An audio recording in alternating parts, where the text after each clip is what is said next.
Good morning and welcome to the Orion. I'm your host, Paul Gordon. Almost from the beginning of elections in our country, one party or another, or the supporters of one candidate or another, have tried to get an upper hand with voters in order to influence the outcome of an election.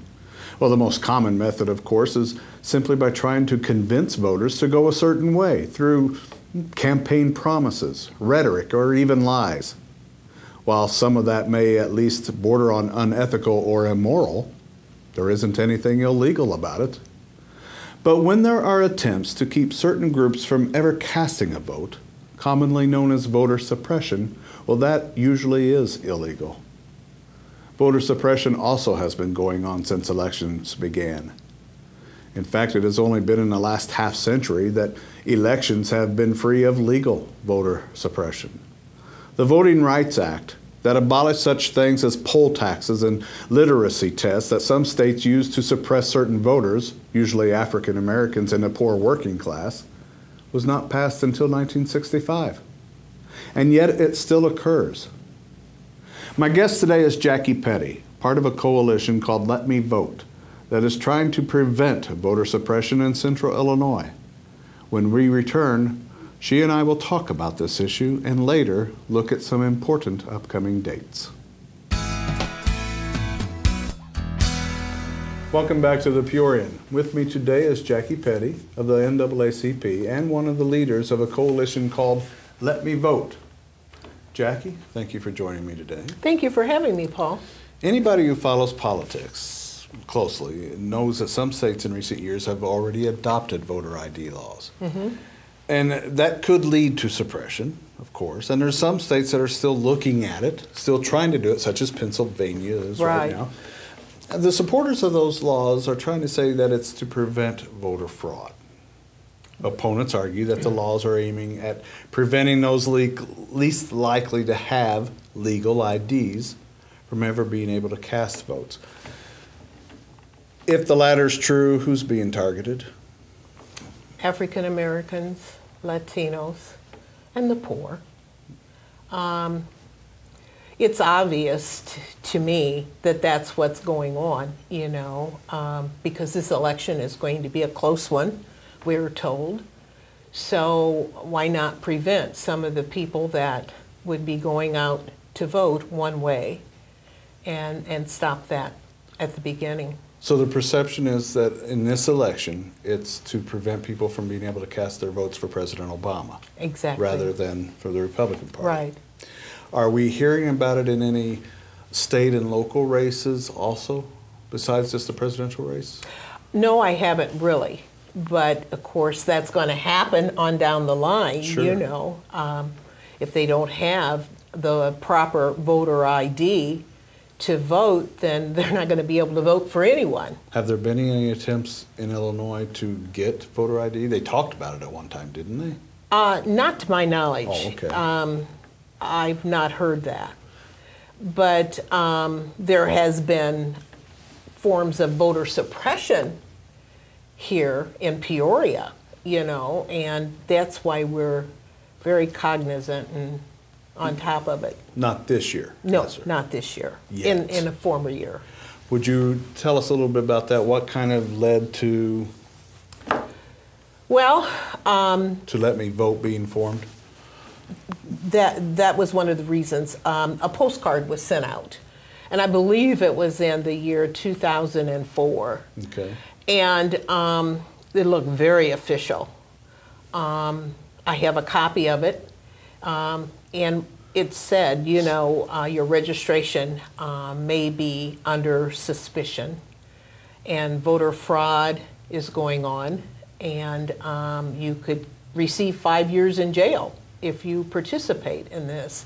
And that was very frightening to a lot of people, and really for people that had been felons.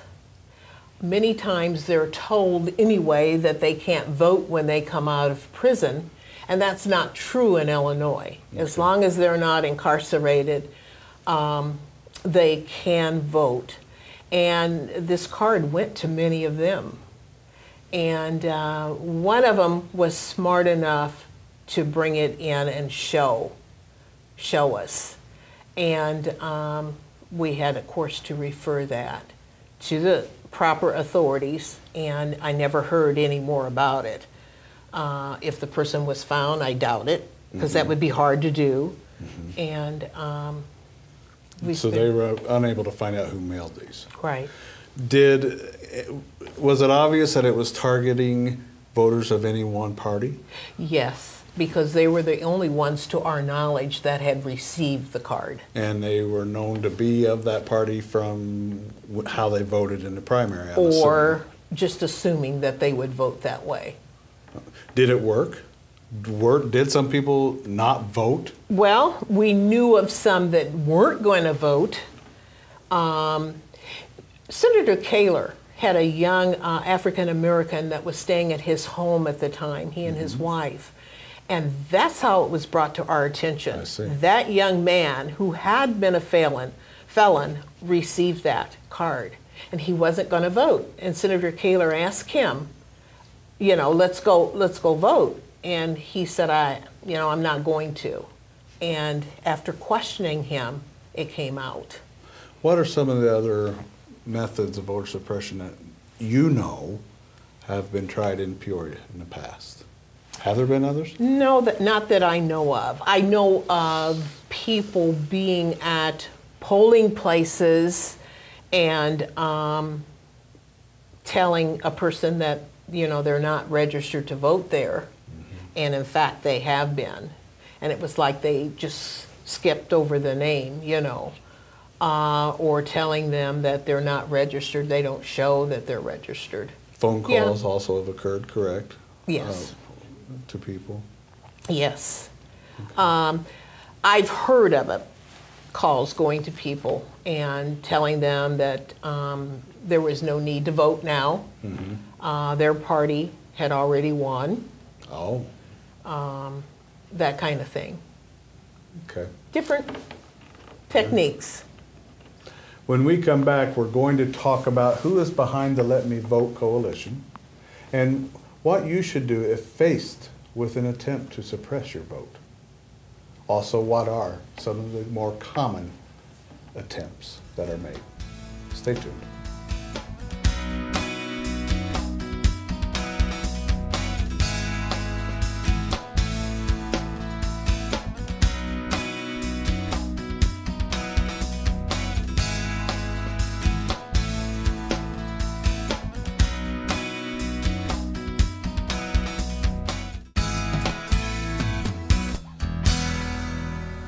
Welcome back to the Peorian. Jackie Petty is my guest today, and we're talking about Let Me Vote, a coalition of groups with the goal of preventing voter suppression in Central Illinois.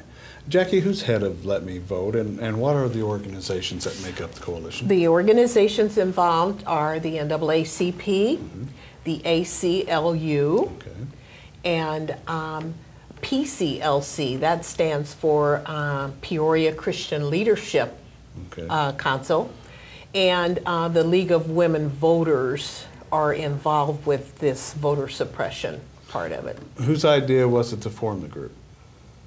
Do you remember? You know, I really don't know that. Every year, election year though, the NAACP has candidate forums. Okay.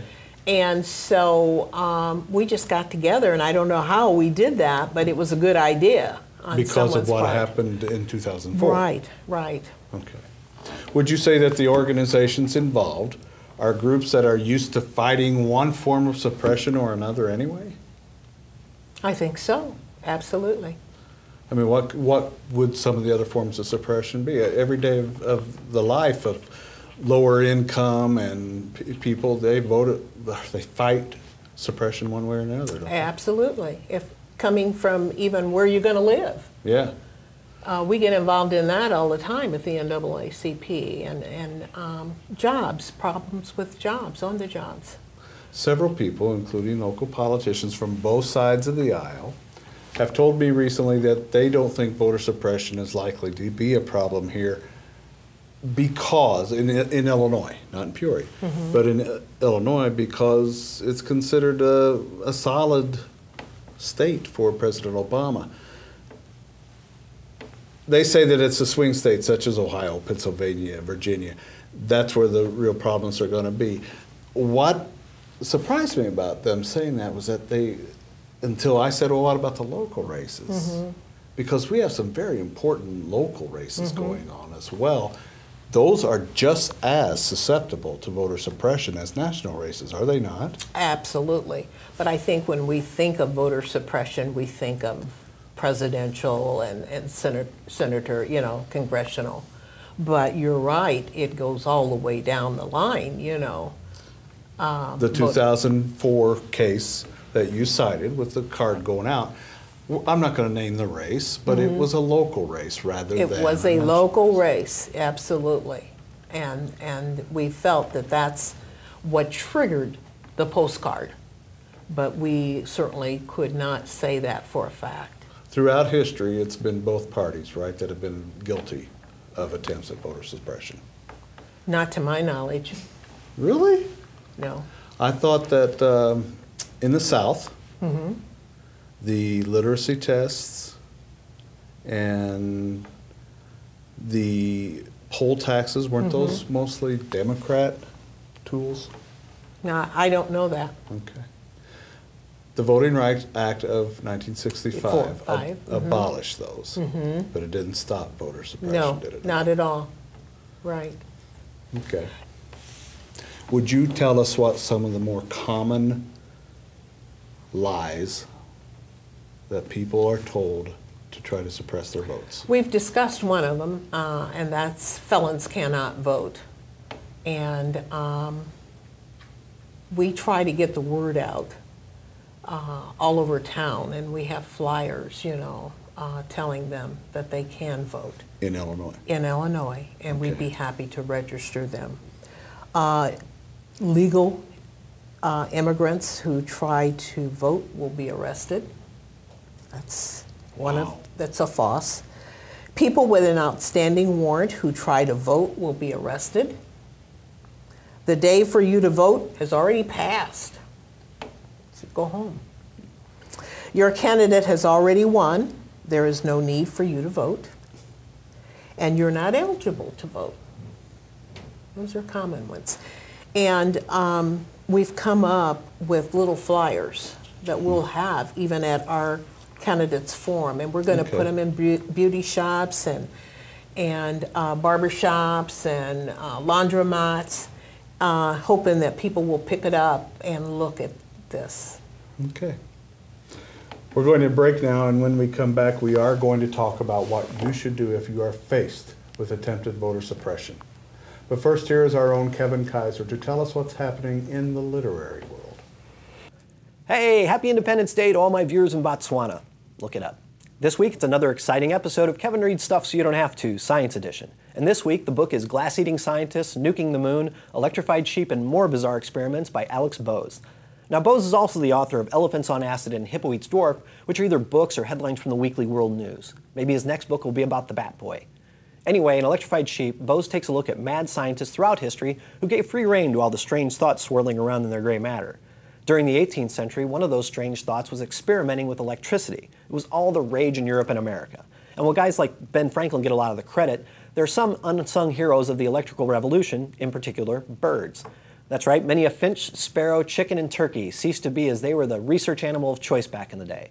It is even rumored that Franklin himself held a dinner party where the entertainment was electrocution of a turkey, which also served as the meal afterwards. Franklin is quoted as having found electrified fowl meat uncommonly tender. Now, not everyone felt experimenting on birds was morally acceptable, though, like Professor John Henry Winkler. Professor Fonzie wrote that he thought it wrong to give such pain to living creatures. So instead of testing on birds, he tested the effects of electricity on his wife. After the first shock, she could hardly walk. After a second, she bled from the nose. Well, it could have been worse. It could have been a sparrow. Then things started getting real with the invention of the Leyden jar, which was discovered when a professor in Leyden, Holland, ran an electrified wire into a glass jar half filled with water. Instead of grounding the jar, he held it in his hand, which turned it into a capacitor. When he accidentally touched the wire, he was blown off his feet. He told a friend who tried the same experiment with the same concussive result. They then told the world about their experiment, urging no one else to try it. That advice, of course, was ignored, and thus a sketch for Jackass was born. The experiment was expanded in a demonstration for the King of France when 180 of his royal guard were instructed to hold hands while the man at one end of the human chain touched a rod connected to the interior of the Leyden jar. The man at the other end touched the outside of the jar, which blew all 180 men off the ground, this time foreshadowing a gag on Tosh Point oh. They repeated the trick with Carthusian monks because, well, why not? You're the king, and it's not like Carthusian monks all that exciting life in the first place. They're there for you to play with. Anyway, there are tons of interesting stories in this book, and it's highly recommended. So there you have it. Glass-eating scientists, nuking the moon, electrified sheep, and more bizarre experiments by Alex Bose. That concludes another award-adjacent episode of Kevin Reads Stuff So You Don't Have To, Science Edition. And as always, you are welcome. Welcome back to the Peorian. My guest is Jackie Petty of the NAACP. And our subject today is voter suppression. Jackie, but before we get to more questions, I do want to remind our viewers of some very important dates coming up. Okay. Before the November 6th election. Sure. Absentee voting is now open in Peoria County and will remain open until November 1. It opens on the 27th. Right. Right, and it goes to November 1st. And if they're voting in person, they have until November 5th. Yes. Okay. The early voting period in Peoria County is Monday, October 22nd through Saturday, November 3rd. That is correct. Probably the key date to remember is that voter registration deadline is October 9th. That's just 9 days from now. It's not very far off. That's true. So 9 days from today, or from the day that we broadcast this, is the voter registration deadline, October 9th. So if you haven't registered yet, get registered. However, we do have a grace period. Yes, explain that grace period for us. Okay, starting on October the 10th all the way up to November the 3rd, a person that's not registered can go to the Election Commission. They will register them. Be sure to take 2 items of ID with you. And you have to vote, though, that same day. Right, which is good. Yeah. You have it over with. If you're going there anyway. Right. Is that a fairly new law? No, the grace period has been going on for quite a while. I can't tell you how long. I guess I just never knew it because I've just always Because you always have been registered. Yeah. Right. Okay. But that's important to know. Yes, it is. Right. I also want to remind our viewers of some important upcoming debates in the next few weeks. There will be 2 debates in the next few weeks in the 46th Illinois State Senate District race between Democrat incumbent David Kaler and Republican challenger Pat Sullivan. The first debate is Wednesday, October 3rd, and it will be televised live on WEEK TV at 8 p.m., and it's broadcast from the Apollo Theater, correct? Mm-hmm. The second one will be Thursday, October 18th at WTVP Studios in downtown Peoria. That will broadcast live at 8 p.m. that day. And then the candidates for the 17th Congressional District, the incumbent Republican Bobby Schilling and Democrat challenger Sherry Bustos, will face off on Thursday, October 25th at 7 p.m. at WTVP Studios. Jackie, well, thank you for letting me get that information, first of all, to our viewers. If somebody gets a piece of mail, a phone call, or is confronted at the polling place by somebody who is wanting to stop them from voting, what should they do? Well, they should stick up for themselves because they have every right to vote if they are registered voters. And if they get a piece of mail, then I would suggest that they call the Election Commission or the NAACP. Okay. And we would take it from there. And if they got all the way to their polling place and someone was trying to keep them from voting, they should talk to the judge. Election judge. And if it's not cared for, just kind of step out of line to keep the process going.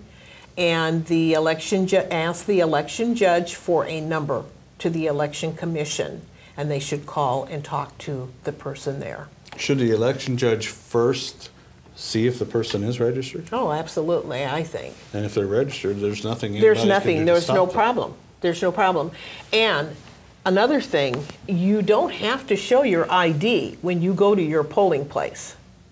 Now, Okay. when you early vote, you do, because you're not at your polling place, you know, Okay. and so you have to have a picture ID with you. But on election day, if you're at your poll, then you should not be asked to show ID, not here in Peoria, Illinois. If they're faced with this, what exactly can be done by the authorities or by the NAACP to thwart it? Well, I've seen a time when a judge has been asked to leave. Oh, okay. So that can happen. And the election commission, of course, would be the ones to tell that person to leave. I've known of an election judge that caused some problems. And it was obvious that that was going on, you know. And the election commission came out and asked the person to leave. It's pretty cheeky of a judge to do it, isn't it? Well, Wow. yeah. Jackie, thank you for your time. Well, thank you for having me, Paul. And I hope you've enjoyed today's program and that you have registered to vote. Remember, it's a right. Remember also that you can see this in earlier episodes of The Peorian on our website, thepeorian.com. Tune in for another episode at 8 a.m. next Sunday on WHOI TV and on our website, thepeorian.com. Have a good week.